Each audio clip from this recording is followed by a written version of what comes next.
这招有点帅啊！来去除阴邪之气！能不能换一种秘法？太多了！你可是第一个家！接下来该轮到辣，搞定。Halo guys, balik lagi bersama Mimin from Zero. Di video kali ini Mimin akan lanjut membahas Donghua berjudul Wuying Sanjian Dao episode 57.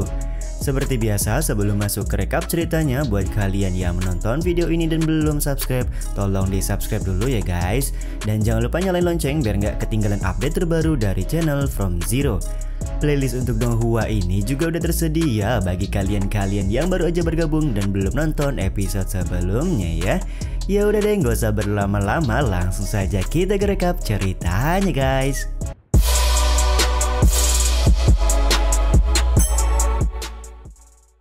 Episode 57 diawali dengan Bang Wuzhou dan juga Yao Yao yang pergi ke sebuah tempat untuk mengobati seseorang. Sampai di tempat tersebut, Su Wuzhou lantas bertanya di manakah orang yang hendak dia obati. Tiba-tiba saja fenomena alam terjadi di mana seorang muncul dari pusaran angin hijau, dan tentu saja hal ini membuat Bang Wuzhou sadar kalau orang yang hendak dia obati bukanlah orang sembarangan.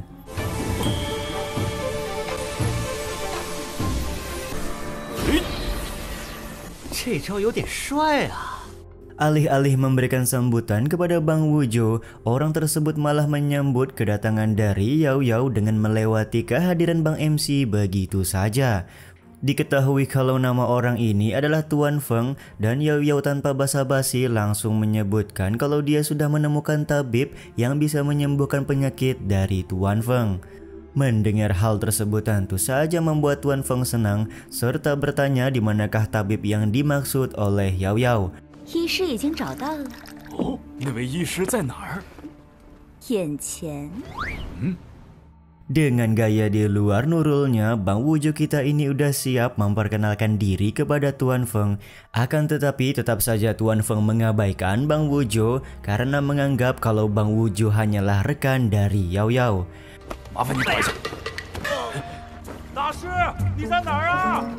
怎么还不现身呢？大师，喂，找。 Sontak hal ini membuat Bang Wuzhou kesal dan marah-marah di hadapan Tuan Feng. Bang Wuzhou berteriak sembari menyebutkan kalau dia adalah tabib yang dimaksud oleh Yao Yao barusan. Pengakuan dari Bang Wuzhou ini membuat Tuan Feng kaget dan menanyakan kebenaran ucapan tersebut kepada Yao Yao. Tuan Feng ini sedikit meragukan kredibilitas dari Bang Wuzhou karena dia tampak masih sangat muda dan berbeda dengan tabib-tabib kebanyakan yang terlihat sudah tua. Jangan khawatir Tuan Feng, namanya adalah Su Wuzhou. Dia adalah seorang dewa tabib karena penyakitku dulu juga pernah disembuhkan olehnya, ucap Yao Yao yang meyakinkan Tuan Feng. 他叫许无舟，亲身体验过哦。既然这么说。 Karena Yao Yao sudah berbicara seperti itu, akhirnya Tuan Feng mempercayai kalau bocah di hadapannya adalah seorang tabib sakti. Bang Wuzhou yang masih sakit hati karena tidak dianggap lekas membalikkan badannya dari hadapan Tuan Feng. Akan tetapi karena dia sudah dibayar oleh Yao Yao, maka mau tidak mau hari ini dia harus mengobati Tuan Feng seperti yang diperintahkan oleh Yao Yao sebelumnya.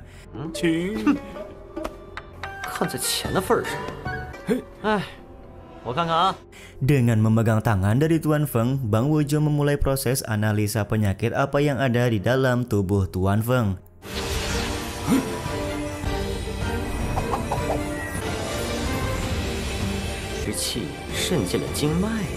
Setelah proses analisa selesai dilakukan, Bang Wuzhou menyadari kalau adanya sebuah racun energi yin di dalam meridian dari Tuan Feng. Di saat yang sama, Tuan Feng di dalam hatinya masih saja meragukan kalau Bang Wuzhou adalah tabib sungguhan karena dia menganggap metode kali ini pasti hanya bualan saja. Bang Wuzhou sendiri kelihatan sadar kalau sampai saat ini Tuan Feng masih meragukan kemampuannya. Oleh sebab itu, Bang MC kita ini berencana ngerjain Tuan Feng dengan memberikan metode pengobatan yang agak di luar nurul. 阴邪之气渗进了经脉。先生果真能治？ Oh alah, ini mah mudah saja untuk mengobatinya, tapi kau harus bisa menahan rasa sakit dari metode pengobatan yang aku buat, ucap Bang Wujo sebelum dia memukul Tuan Feng. 需要你能顶住我的手段才行。你这是何意呀？ Tuan Feng yang terkena pukulan langsung merasa kesakitan dan bertanya apakah tidak ada metode lain untuk menyembuhkan penyakitnya. Bang Wujo menjelaskan kalau hanya dengan metode inilah penyakit dari Tuan Feng bisa disembuhkan.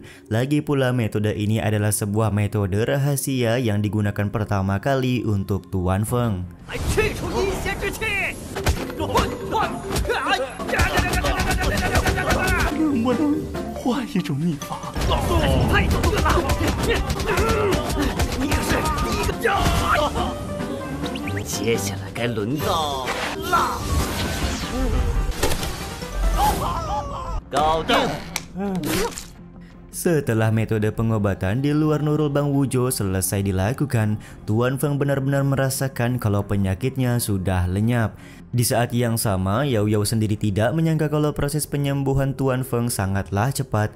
Bahkan dia belum menghabiskan minuman yang disediakan. 说，你感觉如何呀？我体内的阴邪之气，花了很大的力气呢。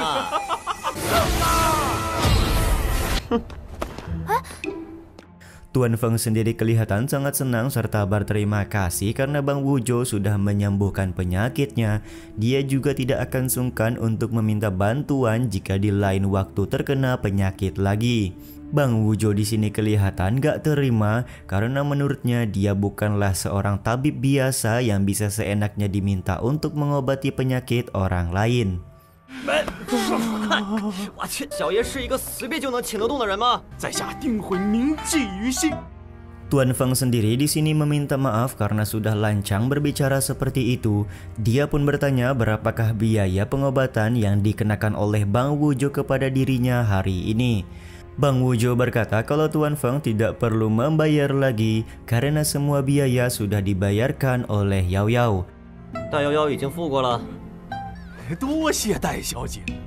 Mengetahui hal tersebut tentu saja membuat Tuan Feng sangat berterima kasih kepada Yao Yao. Dia juga meminta Yao Yao untuk tidak segan jika di lain waktu Yao Yao membutuhkan bantuan darinya. Di dalam hatinya Yao Yao berkata kalau dia hanya mengeluarkan 1000 tile emas saja, tapi sudah bisa mendapatkan backingan dari seorang praktisi hebat seperti Tuan Feng. Kali ini Yao Yao benar-benar menganggap kalau Su Wujo menjadi malaikat keberuntungan bagi dirinya. 你知道便好，你可真是我的福星啊！ Di satu sisi Bang Wujo merasa kalau dia cukup beruntung karena bisa mendapatkan 1000 tile hanya dengan pengobatan sederhana saja. Waduh, padahal mah yang lebih diuntungkan di sini ya Yao Yao ya guys. 许无舟，你应该有话要问他吧？ Tak lama kemudian Yao Yao memberitahu Su Wujo kalau identitas dari Tuan Feng adalah seorang guru di Akademi Jixia. Jadi jika Bang Wujo ingin bertanya sesuatu tentang Qingmo, maka sekarang adalah waktu yang tepat. 知道我老婆秦青萌的消息啊？ Tanpa basa-basi di sini Bang Wujo langsung bertanya tentang istrinya Qingmo kepada Tuan Feng dan yup, hal ini sontak membuat Tuan Feng kaget karena dia tidak menyangka kalau Qingmo yang merupakan murid langsung dari Master Ji Jiu adalah istri dari Bang Wujo. 祭酒大人名下亲传弟子。 许无舟说的没错， Yao Yao pun langsung menyambung pembicaraan dan membenarkan kalau Qingmo adalah istri dari Bang Wujo. Dia juga meminta Tuan Feng untuk memberikan sedikit informasi perihal kondisi dari Qingmo saat ini. Dengan berat hati Tuan Feng pun berkata kalau dia memang tahu kabar soal Qingmo, tapi akhir-akhir ini diketahui Qingmo punya sedikit masalah di dalam akademi. Sontak hal ini membuat Bang Wujo kaget dan merasa sangat khawatir tentang kondisi dari istrinya. Dia juga marah kepada Akademi Jixia yang sudah membuat istrinya menjadi seperti itu. 在下确实知道秦庆某的，他最近情况不是很好。秦某他怎么了？再这样下去， 我饶不了你们这群伪君子！ 许无舟，你要干什么？ Terlihat di sini Yao Yao meminta Bang Wujo untuk tidak gegabah karena Akademi Jisia bukanlah sebuah tempat yang bisa seenaknya dimasuki oleh Bang Wujo. Namun ya karena sudah naik pitam, Bang Wujo tidak menghiraukan apa yang dikatakan oleh Yao Yao karena menurutnya dia punya caranya sendiri. Perginya Bang Wujo meninggalkan Yao Yao dan juga Tuan Feng ini juga sekaligus menutup episode 57 kali ini ya guys. Mohon maaf nih kalau sedikit telat upload karena Mimin ada sedikit kesibukan ya guys. Hehehe. Yaudah deh, sampai di sini dulu aja video kali ini. Mohon maaf jika masih banyak kekurangan dan kesalahan dalam penyampaian kata-kata ya. Terima kasih buat kalian-kalian yang udah nonton dan jangan lupa subscribe serta nyalain loncengnya ya guys. Mimin selaku penulis narasi, tukang voice over dan tukang edit video pamit undur diri. Selamat, see you in the next video. Bye bye guys, see you next week.